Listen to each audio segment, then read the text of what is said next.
주일이 대림절 세 번째 주일입니다. 대림절은 예수님이 아기 예수님을 기다리는 절기이면서도 이제 다시 오실 예수님을 또 기다리는 절기다라고 이렇게 제가 설명을 드렸습니다. 그래서 저희가 계속 오늘도 다시 오실 예수님에 대한 이야기들을 같이 함께 나누어 보려고 합니다. 특별히 오늘 같은 경우에는 요한계시록 21장 말씀에 새 하늘과 새 땅이라고 해서 예수님이 다시 오시는 그 순간에 우리에게 나타날, 우리 앞에 펼쳐질 일들에 대한 이야기를 같이 함께 나눠보려고 합니다. 그 특징 중에 하나가 오늘 설교 제목이고, 오늘 우리가 같이 함께 읽은 요한계시록 21장에 가장 처음으로 나오는 새 하늘과 새 땅이라는 단어입니다. 새 하늘과 새 땅이라는 단어가, 그러니까 우리가 같이 함께 여름 수련회 때 했던 마가복음 1장 15절 말씀이죠. 때가 찼고 하나님의 나라가 가까이 왔으니 회개하고 복음을 믿으라. 하나님의 나라가 가까이에 오고 있다. 하나님의 나라가 지금 우리를 향해 달려오고 있다. 예수님이 다시 오시면 그 나라가 진짜 우리에게 앞에 펼쳐집니다. 우리가 살고 있는 이 땅과 이 하늘 가운데에 새 하늘과 새 땅이 마치 하늘에서 이렇게 훅 하고 이렇게 내려오는 듯한 그런 모습을 여러분들이 상상을 하시면 됩니다. 그러니까 예수님이 다시 오시는 날 우리에게 새로운 하늘과 새 땅이 펼쳐진다는 것입니다. 근데 이와 같은 좋은 의미인데, 이제 우리가 코로나 때 가장 핫하게 떴던 그 이단 중에 하나가 신천지죠. 신천지가 어디서 나왔냐면 여기서 나왔습니다. 새 하늘과 새 땅, 그래서 신천지예요. 그래서 그 오늘 우리 같이 함께 읽은 본문 중에 3절 여기 보면 잠깐만요. 7절을 보면 이기는 자 이렇게 나오거든요. 그래서 이기는 자가 그 신천지의 교주인 이만희 씨가 자기가 이긴 자라고 이야기를 합니다. 그래서 이긴 자, 신천지 뭐 이런 단어 나오면 여러분들이 바로 여기 우리 교회 안에서 이런 단어들이 만약에 나타나면 바로 저에게 신고해 주시기 바랍니다. 어찌됐든 너무 좋은 의미인데 거기서 너무 많이 가져가는 바람에 여기 이 이야기를 우리가 잘 접하지 못하는 경우가 좀 많지 않을까 하는 이런 생각이 들었습니다. 새 하늘과 새 땅이 우리에게 나타난다는 것은 우리는 지금 이제 새 하늘과 새 땅을 기다리는 입장이라는 것입니다. 예수님이 우리에게 다시 오신다는 것을 우리가 기다리면서 우리는 다시 오실 그 하나님의 나라의 왕이신 예수님을 기다리며 살아가고 있는 것이 지금 우리가 살아가고 있는 삶의 모습이라는 것입니다. 예수님을 믿는다는 것은 내 삶의 주인이 바뀐다는 것과 마찬가지입니다. 제가 오늘 이 새하늘과 새 땅에 대한 이야기를 하면서 제가 떠올랐던 한 사람이 있었습니다. 전에 한번 제가 설교 시간에도 언급을 한 적이 있었는데, 오노다 히로라는 사람입니다. 이 사람은 일본의 옛날에 1945년 이전에 제2차 세계대전이 일어나서 태평양 전쟁이 막 일어나고, 그래서 필리핀이나 이런 등지에서 세계대전이 일어나서 전쟁이 막 하고 있을 때, 그때 당시에 일본군의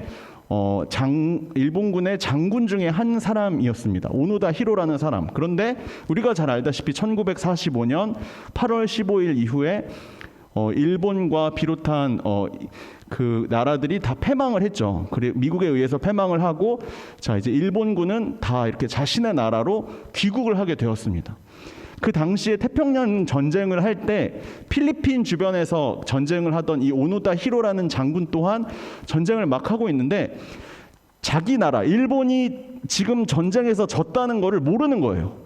모른 상태로 지금 내가 전쟁이 끝나지 않았다는 그 의미로 계속해서 자신은 혼자서 전쟁을 치르고 있는 그런 상황에 처했던 사람이 있었습니다. 그래서 그 이후에 모든 부하들이 다 투항을 하고 다 자신의 본국으로 돌아갔음에도 불구하고 본인만 필리핀에 있는 그 어떤 한 섬의 깊은 정글로 들어가서 나 혼자서 내가 이 전쟁을 끝까지 투항하겠다라고 하면서 그 전쟁을 이어갔습니다. 1945년에 전쟁이 끝났는데 1946년에 부하들이 그 정글로 찾아 들어가서, 제발 장군님 우리 지금 전쟁 끝났습니다. 제발 우리나라로 다시 돌아와 주세요라고 이야기를 했습니다. 그럼에도 불구하고 이 사람은 아니다, 너네는 지금 미군들에 의해서 포섭을 당해서 나한테 지금 다른 소리를 하는 것이다 라고까지 이야기를 했다고 합니다. 온갖 전단지와 신문과 헬리콥터를 다 동원해서 이 사람에게 지금 전쟁 끝났으니까 빨리 본국으로 돌아오라고 이야기를 했는데, 그것 또한 지금 나를 미국이 속이는 일이다라고 하면서 절대 믿지 않고 끝까지 계속해서 정글 깊은 곳으로 들어가서 계속 투항을 했다고 합니다.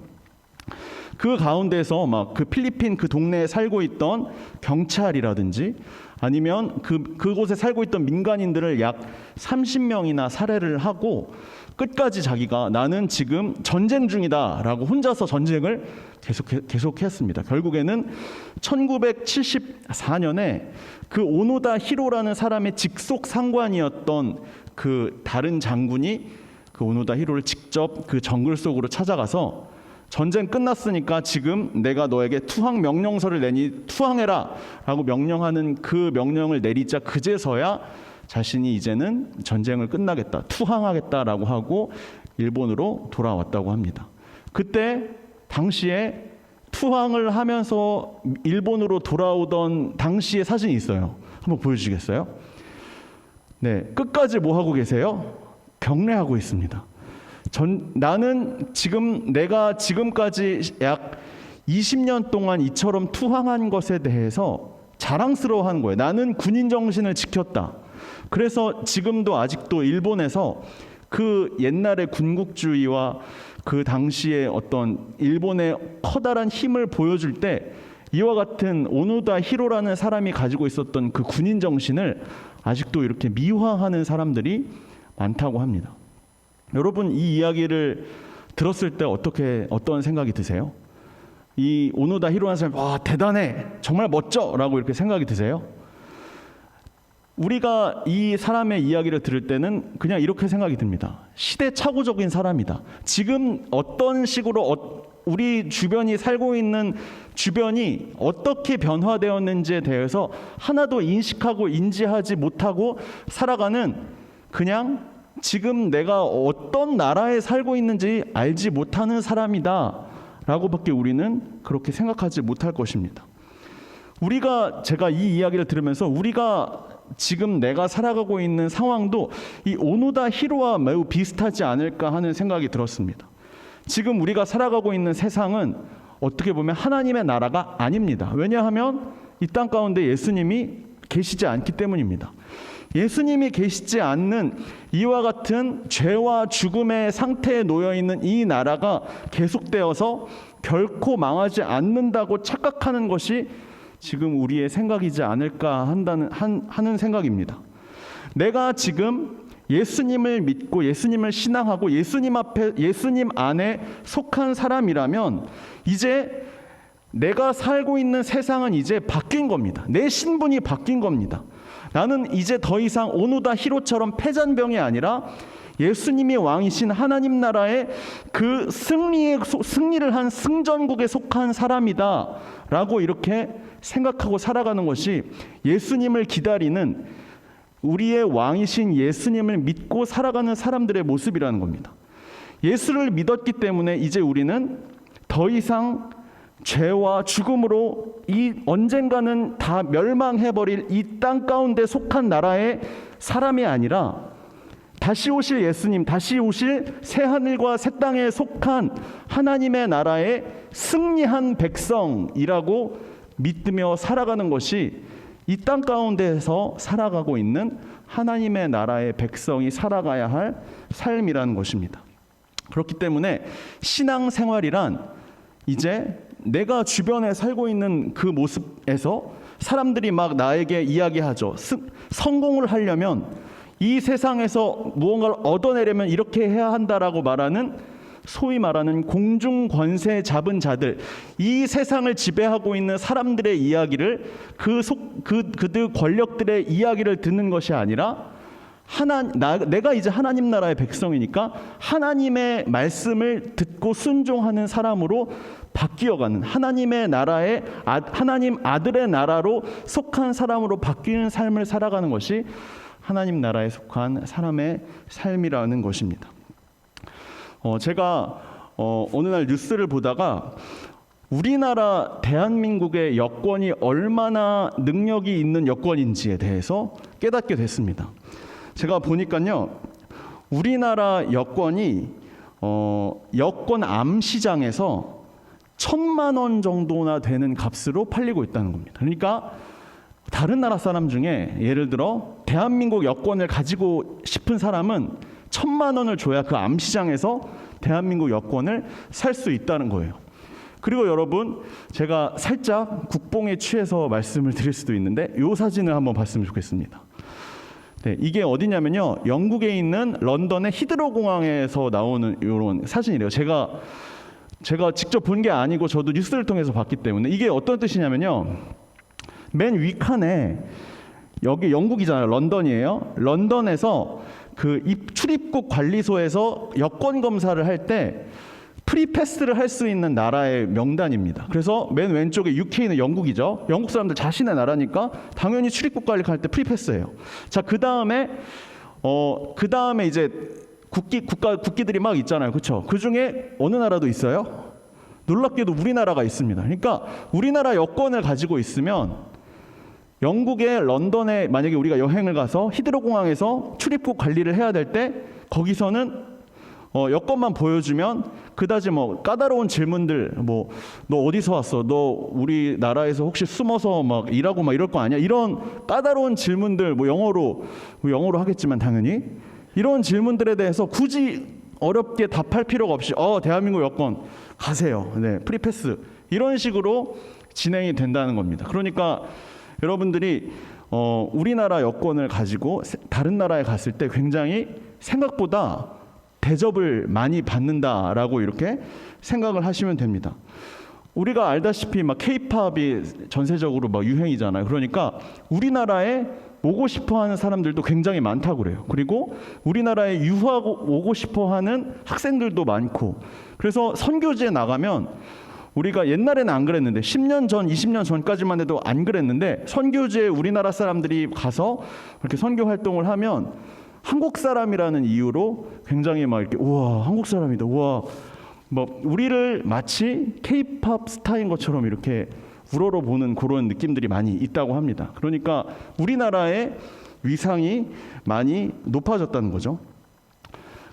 제가 이 말씀을 드리는 이유는 이처럼 우리가 살아가고 있는 이 땅 가운데에서 하나님의 나라의 백성으로 하나님 나라의 시민권을 가지고 살아가는 것이 이처럼 비슷한, 내가 세상에서 살아가는 세상에서 사람들로부터 이야기 듣는 것보다 더 위대한 그런 시민권을 가지고 있는 것이 바로 하나님 나라의 시민권을 가진 사람이라는 것을 제가 말씀드리기 위해서 이 이야기를 드린 겁니다. 우리가 이 땅 가운데서 살아갈 때는 대한민국 시민권, 여권, 이렇게 파워 있는 대한민국 시민권을 가지고 있는 것과 동시에 우리는 이 땅에서 하나님 나라의 시민권을 두 가지를 가지고 있는 이중국적자로 살아가야 한다라고 저는 이렇게 정의를 드리고 싶습니다. 내가 하나님 나라의 시민이라는 사실을 잊지 않고 살아가는 것이 너무나 중요하다는 겁니다. 그래서 빌립보서 3장 20절에서 이와 같이 이야기를 합니다. 우리 같이 함께 읽어볼까요? 시작. 우리의 시민권은 하늘에 있습니다. 우리의 구주이신 주 예수 그리스도께서 그곳에서 다시 오실 것을 기다리고 있습니다. 우리의 시민권은 내가 대한민국 시민권만 가지고 있는 게 아니라 하나님 나라의 시민권을 가지고 있다는 사실을 우리가 잊지 않고 살아가는 것. 그렇다면 우리가 대한민국 국민으로서 의무도 가지고 있고 뿐만 아니라 권리도, 이와 같은 권리도 가지고 있죠. 그렇다면 하나님 나라에 살아가는 사람들 또한 내가 하나님 나라에 사는 그 나라에 속한 사람으로서의 권리와 의무 또한 가지고 있다는 것입니다. 그 의무와 권리가 무엇일까? 새 하늘과 새 땅, 하나님의 나라, 예수 그리스도가 왕이신 그 나라에 속한 사람이 가지고 있어야 할 권리와 의무가 무엇인가? 오늘 우리 같이 함께 읽은 말씀을 통해서 함께 살펴보았으면 좋겠습니다. 예수 그리스도, 우리가 예수님을 기다릴 동안 하나님 나라의 백성으로서 기다릴 동안 해야 할 의무, 해야 할 일, 첫 번째는 바로 깨끗한 마음을 가지고 있어야 한다는 겁니다. 우리 요한계시록 21장 2절 말씀 같이 함께 읽어볼까요? 시작. 나는 거룩한 성 새 예루살렘이 하나님에게서부터 하늘에서 내려오는 것을 보았는데 마치 신부가 신랑을 위해 같았습니다. 네, 여기서 보면 나는 거룩한 성 새 예루살렘이라고 이야기하고 있어요. 새 하늘과 새 땅의 가장 큰 특징은 거룩하다는 겁니다. 거룩하다는 게 뭐예요? 하나님의 속성을 가지고 있다. 깨끗하다는 것입니다. 우리가 하나님 나라에 속했다면 우리도 그 나라의 속성에 맞게 거룩하고 깨끗하게 살아가는 준비를 하고 있어야 한다는 것입니다. 디모데후서 2장 20절에서 22절 말씀을 보면 우리에게 이와 같이 이야기를 하고 있습니다. 우리 같이 함께 이 말씀 한번 읽어볼까요? 네, 시작. 큰 집에는 금그릇과 은그릇이 있습니다. 그러나 나무그릇과 흙으로 빚은 그릇 또한 있습니다. 그 그릇 가운데 특별히 귀하게 쓰이는 그릇도 있지만 평범하게 쓰이는 그릇도 있을 것입니다. 만약 누구든지 악을 멀리하고 자신을 깨끗하게 하면 주인이신 주님이 쓰기에 귀하고 거룩한 그릇이 될 것입니다. 그런 사람은 언제나 좋은 일에 쓰일 수 있는 준비된 사람입니다. 여러분은 젊음의 정욕을 피하십시오. 깨끗한 마음으로 주님을 찾는 사람들과 함께 믿음과 사랑과 평안을 추구하시기 바랍니다. 여기서 보면 큰 집이라는 것은 천국을 의미합니다. 그리고 주인은 누구예요? 하나님입니다. 하나님 나라에서 하나님이 그 하나님 나라에는 금그릇도 있고 은그릇도 있고 나무그릇도 있고 온갖 종류의 그릇이 있는데 그 온갖 종류의 그릇 중에서 하나님이 가장 중요하게 사용하는 그릇은 다름 아닌 깨끗한 그릇이라고 이야기를 하고 있다는 겁니다. 아무리 좋은 모습으로 내가 잘생기고 내가 능력도 많고 내가 가지고 있는 모습들이 다 많다고 해도 하나님께서는 솔직히 말해서 그런 것들에 관심이 없어요. 너가 뭐 그런 거 가지든 말든 하나님께서는 솔직히 말하면 그런 부분에 관심이 없습니다. 하나님의 관심이 있는 것은 여러분들이 깨끗한 마음을 가지고 있느냐, 거룩하게 살아가고 있느냐에 더 많은 관심이 있다는 것입니다. 아까 전에 22절에서 마지막 부분에 이렇게 나와 있죠. 너희들은 청년의 정욕을 피하여라. 하나님께서는 아예 청년이라고 대놓고 이렇게 이야기를 하고 계시는 거예요. 나는 너희들이 이 땅 가운데서 살아갈 때 내가 속한 이 천국과 매우 비슷한 속성으로 살아가기 원한다라고 말씀하고 계십니다. 그것은 세상이 이야기하는 너는 큰 그릇이 되어야 한다.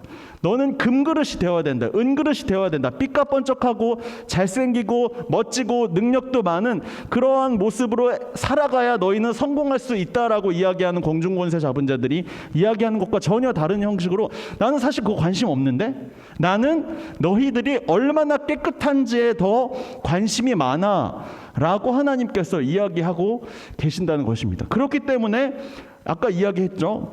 그 거룩한 성이 내려왔을 때 하나님의 나라 새 하늘과 새 땅이 내려왔을 때 저 사람이 그 거룩하고 깨끗한 속성을 가지고 있지 않다면 그 사람은 우리나라 사람이 아니네 라고 생각할 수 있다는 겁니다. 어떻게 말하면 이 깨끗함, 거룩함은 그 사람이 하나님 나라의 여권을 가지고 있느냐 있지 않느냐랑 관련이 있습니다. 보여줘야 되는 거예요. 저 사람이 깨끗했구나. 그럼 저 사람은 여권을 가지고 있는 거나 마찬가지구나. 저 사람은 하나님 나라의 백성이구나 라는 것을 그 자리에서 깨달을 수 있는 것은 그 사람이 하나님의 보시기에 깨끗하기 위해 몸부림을 쳤는가. 여러분 깨끗하세요? 여러분의 마음이 정결하세요?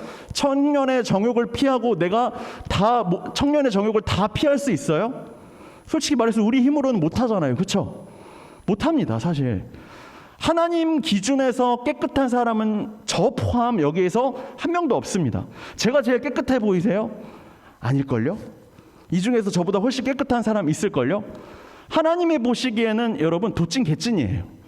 그런데 하나님께서는 그럼에도 불구하고 너가 하나님 나라에 속한 그 여권을 가지고 있는 사람답게 깨끗하도록 너가 할 수 있는 범위 내에서 몸부림쳤느냐, 하나님은 그것을 보십니다. 깨끗한 사람, 거룩한 사람, 하나님 나라의 속성에 걸맞는 사람이 되는 것을 하나님께서는 원한다는 것입니다. 그래서 2절 마지막 부분을 보면 마치 신부가 신랑을 위해 단장한 것 같았다라고 이야기를 합니다. 결혼식 앞두고 어떤 마음을 가지고 계세요? 결혼식 앞두고 내가 진짜 나에게 인생에 있어서 너무 중요한 이벤트를 앞두고 있으니까 내 마음을 다 깨끗하게 하고 정결하게 하고, 그리고 제일 좋은 옷, 제일 예쁜 옷, 그리고 샤워를 아주 깔끔하게, 목욕도 깔끔하게 하고 난 상태에서 결혼식 앞두고 준비를 하지 않겠어요? 그와 같은 모습으로 예수님을 맞을 준비를 하라는 것이, 깨끗한 마음을 가지고 깨끗한 모습으로 예수님 맞을 준비를 하라는 것이 바로 이 요한계시록 2절에서 우리를 향해 하고자 하신 말씀이라는 것입니다. 자, 그리고 우리가 천국 시민으로서 기다릴 동안 해야 할 그 의무 두 번째에 대해서 말씀드리겠습니다. 요한계시록 21장 3절 말씀입니다. 요한계시록 21장 3절 말씀 같이 함께 읽어볼게요. 시작. 그때 나는 보좌에서 큰 소리로 이렇게 말하는 것을 들었습니다. 이제 하나님의 집이 사람들과 함께 있다. 하나님께서 사람들과 함께 계시고 그들은 하나님의 백성이 될 것이다. 자, 그러면 잠깐만요. 여기서 기다릴 동안 해야 할 일 두 번째가 뭐라고 나와 있습니까? 하나님과 친밀한 관계를 가지라라는 것입니다. 여러분, 하나님과 친밀한 관계를 가지고 살아가고 계십니까? 여러분, 우리가 인간관계 속에서 친밀한 관계를 한번 생각을 해보겠습니다. 연애를 하시는 분이 계시고 아직 연애를 하지 않고 계신 분도 계시고, 연애를 전에 하셨다가 연애를 어떻게 했던 경험들에 대해서 한번 떠올려 보시면서 같이 함께 생각을 해봤으면 좋겠습니다. 여러분, 제가 보니까요, 뇌 과학자들이 열정적으로 뜨겁게 불타오르는 미칠 듯한 그러한 사랑은 정확하게 6개월에서 1년까지만 생길 수 있다라고 저는 이런 이야기를 들은 적이 있습니다. 그러니까 소위 말하는 콩깍지가 씌었을 때의 이야기예요. 사랑이, 연애가 막 시작되고, 자, 이제 막 한 달이 지났을 때까지 우리가 또 이 관계가 계속될 수 있을 것인가 보죠. 그리고 3개월 보죠. 6개월 보죠. 그리고 1년 지나죠. 이렇게 그 관계가 계속해서 유지되고 안정적으로 이어질 수 있을까에 대해서는 그 단계, 한 달, 3달, 6달과 같은 그런 시간들을 우리가 본다는 겁니다. 그러니까 인간이 가지고 있는, 우리가 소위 말하는 사랑이라는 거는 에로스 사랑이거든요. 사람이 우리가 가지게 되는 감정적인 사랑에 빠진다고 하죠. 근데 그 이후에 그 연인 관계나 부부 관계가 유지될 수 있는 건 그 다음부터는 내가 사랑에 빠졌다고 하는 소위 말하는 그 에로스 사랑으로 관계가 이어진 게 아니라, 그 다음부터는요, 그 관계가 이어질 수 있도록 서로가 노력을 해야 된다는 거예요. 그래야 그 관계가 이어질 수 있다. 그게 연인 사이이든 부부 사이이든 내가 그 이후에 서로가 서로의 입장에 대해서 생각을 하고, 서로가 서로에 대해서 부족한 것이 있다면 배려해주고, 계속해서 맞지 않는 부분이 발견되고, 그 사람에 대해서 이 사람은 이게 약점인 것 같은데 라는 부분이 생길 때마다 그런 부분들을 계속해서 보완해 나갈 수 있도록 하는 것이, 소위 말하는 사랑에 빠지는 에로스 사랑이 끝나기 전부터 이미 시작이 되어야 그 사랑의 관계가 계속해서 잘 유지될 수 있다라는 것입니다. 여러분, 이와 같은 관계는 연인이나 부부뿐만 아니라 친구나 가족에게도 동일하게 적용이 됩니다. 친구들과의 관계에도 그 친구와의 관계가 오래되면 오래될수록 그 친구의 약점이 보이잖아요. 단점이 보이고 마음에 들지 않는 부분 보이잖아요. 그렇죠? 그럴 때마다 내가 가지고 있는 기준과 칼로 그 사람을 잣대를 판단하고 정죄하면 그 친구랑 어떻게 됩니까? 그 친구의 관계가 계속해서 잘 유지되기가 어렵다는 거예요. 자, 이처럼 내가 그 사람과의 관계를 계속해서 잘 유지하고 싶으면 그 각자 서로 간에 나름의 노력이 필요하다라고 뇌과학자가 이야기하는 것을 들은 적이 있습니다. 사람과의 관계도 그러한데 하나님과의 관계도 마찬가지라는 거예요. 여러분, 제가 한번 질문을 드리겠습니다. 하나님을 내가 뜨겁게 처음으로 만났던 경험을 여러분들 기억하고 계세요? 내가 하나님 처음 만났던 경험, 예를 들어 수련회라든지 아니면 뭐 다른 어떤 내가 혼자 기도를 하면서라든지 그런 경험이 있으신 분들도 있고 없으신 분들도 있을 거예요. 뭐 예를 들어 저는 가랑비에 옷 젖듯이 단계별로 하나님이 나를 만나주신 것 같아요 라고 말씀하시는 분들도 아마 있을 것입니다. 근데 어찌됐든 하나님을 내가 처음으로 뜨겁게 만났던 그 경험이 있는 분들은 지금 내가 하나님과의 관계가 그때랑 비슷하냐라고 여러분들께 한번 질문을 해보겠습니다. 하나님과의 관계도요, 인간관계랑 비슷하다는 거예요. 내가 하나님을 너무 감격적으로 하나님 사랑이 너무 느껴져서 하나님, 제가 진짜 하나님을 위해서 뭐든 할 수 있을 것 같아요 라고 말하는 시점이 있을 수 있겠지만 마치 그 감격적인 그 상황과 그 감정은 여러분 그렇게 오래가지 않습니다. 그 다음부터는 여러분 인간관계처럼 우리도 나름의 노력을 해야 된다는 거예요. 여러분 그게 뭐겠어요? 하나님과의 관계를 친밀하게 할 수 있는 것, 하나님과 계속해서 대화하고 하나님이 뭐라고 나한테 이야기하고 싶은지 여러분들이 계속 이야기하고 싶어 하거든요. 그 이야기를 나도 한번 하나님이 어떤 이야기를 하고 싶어 하는지를 나도 알고자 하는 거예요. 그게 바로 여러분 말씀과 기도입니다. 하나님과 계속해서 나 스스로도 친밀한 관계를 유지할 수 있도록 노력하는 것, 그것이 바로 우리가 하나님과의 관계를 계속해서 유지할 수 있는 방법입니다. 그래서 에베소서 4장 13절을 보면 이와 같이 이야기를 하고 있습니다. 우리 같이 함께 읽어볼까요? 시작.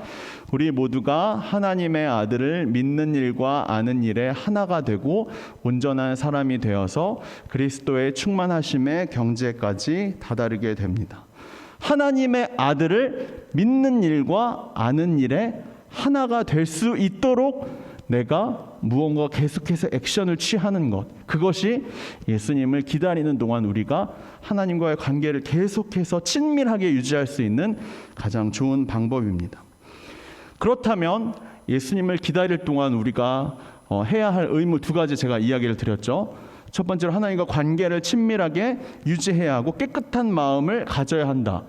그럴 때 우리가 이 세상을 살아가면서 깨끗한 마음을 유지하고 하나님과의 관계를 친밀하게 유지하는 것이 여러분 솔직히 말해서 또 쉽지 않잖아요. 그렇죠? 잘 되세요? 그게? 깨끗하고 관계 유지 잘 되세요? 말씀과 기도 속에서 매일 충만하세요? 저도 안 그런데요. 저도 안 그래요. 그런데 그러면 계속해서 그럼 우리는 매일 실패한 인생을 살아야 합니까? 그때에 하나님께서 우리에게 주시는 것이 있습니다. 우리 그 다음 요한계시록 21장 4절 한번 읽어볼게요. 시작. 그들의 눈에서 모든 눈물을 씻어주실 것이니 다시는 죽음도 없고 슬픔도 없고 우는 것도 아픔도 없을 것이다. 이것은 전에 있던 것들이 다 사라져 버렸기 때문입니다. 잠시만요. 기다릴 동안 우리에게 주시는 유익은 뭐라고 이야기합니까? 세상에서 지친 우리를 위로해 주신다는 겁니다. 우리의 눈에서 우리의 모든 눈물을 씻어주시는 분이 바로 우리를 향해 예수 그리스도의 영으로 우리 가운데 항상 지금도 역사하고 계시는 성령님입니다. 성령님이 우리의 눈에서 흐르는 눈물을 닦아주시고 이 세상 가운데에서 깨끗하게 사는 게 너무 힘들어요, 하나님과 관계를 유지하는 게 너무 힘들어요 하는 우리들을 향해서 우리를 위로해 주시는 분이 바로 성령님입니다. 여러분들이 가장 힘들고 고민이 많고 걱정이 많고 내가 어떻게 해야 할지 모를 때, 문제가 있을 때 여러분들이 그때마다 전화하거나 찾아가는 사람이 있습니까? 내가 위로받고 싶을 때 전화하는 사람, 베스트 프렌드, 뭐 아니면 내가 알고 있는 멘토라가 있을 수도 있죠. 누군가 내가 꼭 위로를 받아야 할 때 연락하는 사람이 있어요. 자, 뭐 한 사람씩 두 사람씩 떠오르는 사람들이 아마 있을 것입니다. 여러분, 그 사람들로부터 내가 힘들 때 연락하고 만나면 마음속에 어떤 마음이 들어요? 위로를 받잖아요. 그렇죠? 우리는 충분히 사람들로부터 많은 위로를 받습니다. 그런데 여러분, 그 위로가 내가 마음속에 있는 그 가장 궁극적인 슬픔과 아픔들을 치유해주고 회복해줄 수 있었다고 생각하십니까? 제가 생각할 때 저는 사람이 줄 수 있는 위로는 굉장히 한계가 있다고 생각합니다. 저 말고 카톨릭에서 위로해 줄 수 있는 어떤 수단을 아예 만들어 놨거든요. 그 사람이 어떤 사람이 죄를 지었거나 너무 큰 죄책감이 있어서 도저히 살아갈 수가 없어서 불안 가운데 살아갈 때 그 사람을 위해서 그 불안함을 없애주기 위해서 해놓는 장치가 고해성사라는 것이 있습니다. 내가 너무나 큰 죄를 지었어요. 그러면 신부님에게 찾아가는 거예요. 신부님에게 찾아가서 내가 가지고 있는 모든 죄들을 다 이야기하는 겁니다. 어떤 사람들은 뭐 5분 내에 끝날 수도 있는데 한 30분, 1시간, 3시간까지 걸리는 사람들이 있대요.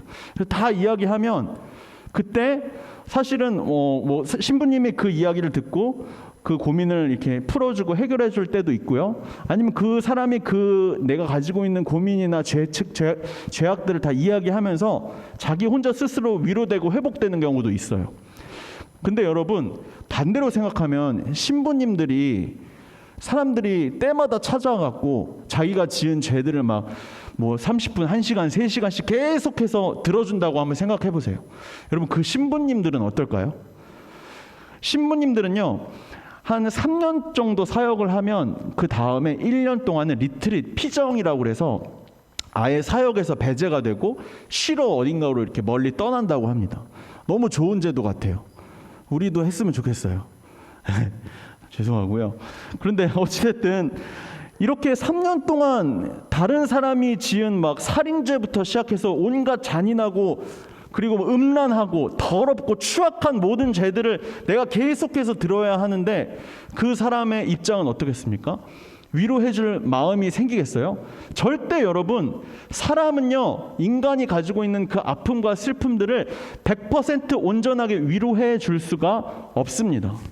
여러분 사람이 줄 수 있는 위로는 한계가 있다는 거예요. 그러면 여러분들이 가지고 있는 슬픔과 아픔들은 누가 위로해 줍니까? 궁극적인 그 아픔들은 누가 위로해 줍니까? 바로 오늘 우리가 같이 함께 읽은 이 말씀과 같이 하나님 말고는, 성령님 말고는 그 어떤 사람도 그 사람이 가지고 있는 그 슬픔과 아픔을 위로해 줄 수 없습니다. 여러분 예수님께서는요 여러분들을 위로해 주기 위해서 아예 준비가 되어 계셔요. 여러분들이 얼마나 큰 슬픔과 아픔들을 이 세상에서 겪을지를 이미 다 알고 계시기 때문에 여러분들을 위로할 준비가 아예 되어 계신 분이 바로 예수님이에요. 그래서 성경에서 고린도후서 1장 4절 5절을 보면 이와 같이 이야기하고 있거든요. 같이 함께 읽어볼게요. 시작. 하나님은 우리가 여러 가지 환난을 당할 때 위로해 주셔서 우리가 하나님께 받은 위로로서 여러 환난 당한 사람을 위로할 수 있게 하셨습니다. 그리스도의 고난이 우리에게 넘쳐나듯 그리스도로 말미암아 받는 우리의 위로도 넘치게 되었습니다. 잠시만요. 자, 여러분 여기서 5절 노란색 글씨를 보시면요. 그리스도의 고난이 우리에게 넘쳐나듯 그리스도로 말미암아 받는 우리의 위로도 넘치게 되었다라고 이야기합니다. 여러분 이게요 뭐냐면 예수님이 우리를 위로하기 위해 준비하신 그 위로의 그릇의 크기입니다. 예수님은 이만큼 위로할 수 있어요. 얼만큼 위로할 수 있냐면 하나님이 당신의 아들 예수 그리스도를 이 땅 가운데서 죽일 정도로 커다란 사랑만큼 우리를 위로할 수 있다는 겁니다. 그러니까 사람이 줄 수 있는 정도의 그릇의 크기의 위로가 아니라는 거예요. 하나님이 주실 수 있는, 예수님이 주실 수 있는 그 위로의 그릇의 크기는요 당신의 아들 예수 그리스도를 죽일 수 있을 정도의 크기, 예수님이 우리를 위해서 그 모든 고난을 견딜 수 있을 정도의 그만큼 어마어마한 크기의 위로를 우리를 향해 이미 준비하고 있다는 거예요. 그러니까 여러분 뭐라고 이야기하는 거예요? 예수님께 나아가라는 거예요. 예수님께 내가 가지고 있는 아픔과 슬픔들을 예수님 저 좀 너무나 눈물이 날 것 같아요 라고 예수님께 나아가라는 거예요. 예수님께 이야기하라는 거예요. 예수님 제가 이렇게 힘들어요. 제가 못 견디겠어요. 이 세상에서 사는 거 진짜 미치겠어요 라고 여러분 예수님께 이야기하면 예수님은 그 모든 아픔과 슬픔들을 받아줄 그릇이 되어 있으신 분이기 때문에 여러분에게 성령님께서 여러분이 찾아오셔서 예수 그리스도 영이신 예수님 성령님께서 여러분들을 찾아가셔서 여러분들의 눈물을 친히 닦아주실 수 있는 유일한 분이라는 것입니다. 그렇기 때문에 여러분 물론 사람을 통해서 위로를 받을 수 있겠죠.